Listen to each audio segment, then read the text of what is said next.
মা, তোমার এখন যে কথাটা বলবো তুমি এটা কিভাবে নেবে আমি জানি না, কিন্তু তোমাকে বলতে হবে। কি কথা কইবি কম? মা, আমি তোমার বৃদ্ধাশ্রমে রেখে আসবো।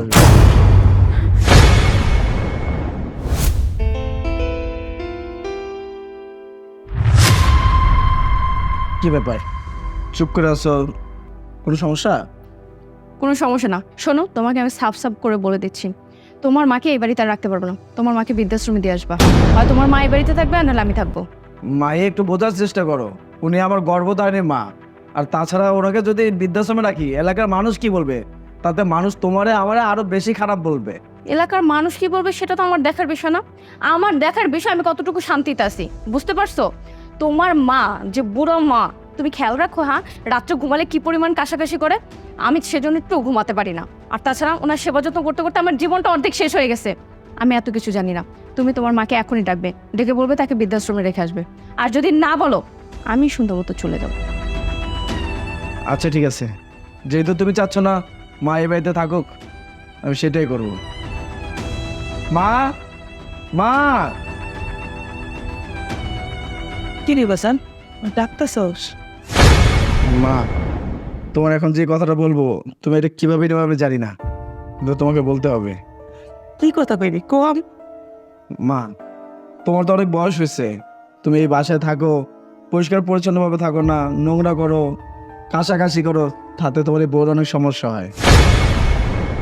আমার কাছে মনে হচ্ছে মা তুমি এই বাসায় ভালো নাই, তাই তোমার ভালো থাকার জন্য আমি একটা সিদ্ধান্ত নিছি।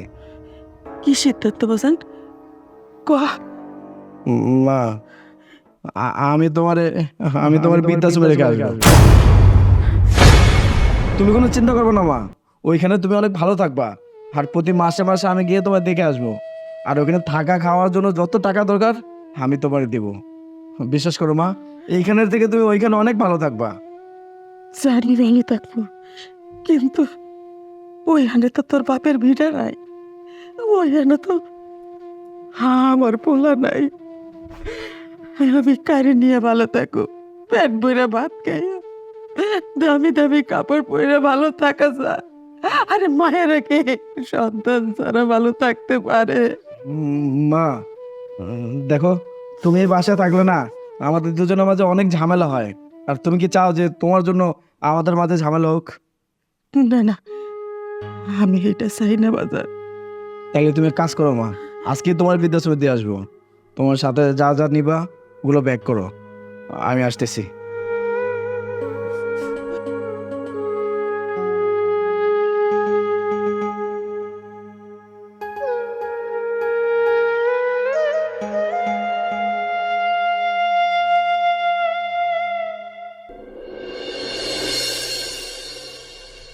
আলামিন, আলামিন,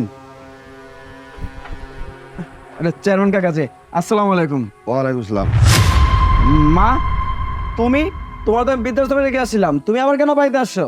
তোর মা আসে নাই, তোর মারে আমি নিয়ে আইছি আমি। এই, তোর কি লজ্জা করে না? তুই কেমন সন্তান যে মা 10 মাস 10 দিন ধরে গর্ভে ধারণ করতে, এত কষ্ট করে লালন পালন করছে, রাইতের বেলা আজ্ঞা দিছস, বুঝতে দিছস, শীতের রাইতে এইগুলি নিয়ে তোর মা কোনোদিন তোরে কোনো কথা বলে নাই যে তোর ঘুম ভাঙে দেবো দেখিয়া। আর সেই মারে তুই বৃদ্ধাশ্রমে পাঠাইলে এই তোর বউয়ের কথায় হেই, ছি! লজ্জা থাকা উচিত। তোরে তো এইসব কথা কয়ে লাভ নাই, কারণ তুই বুঝবি না।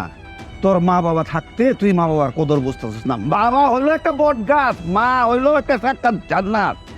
আমার মা বাবা নাই, আমি বুঝি মা বাবার কদর, তাই তোর মারে আমি নিয়ে আইছি, বুঝছস? আর শোন, আমার সাফ কথা, তোর মা আজকে থেকে এই বাড়িতেই থাকবো।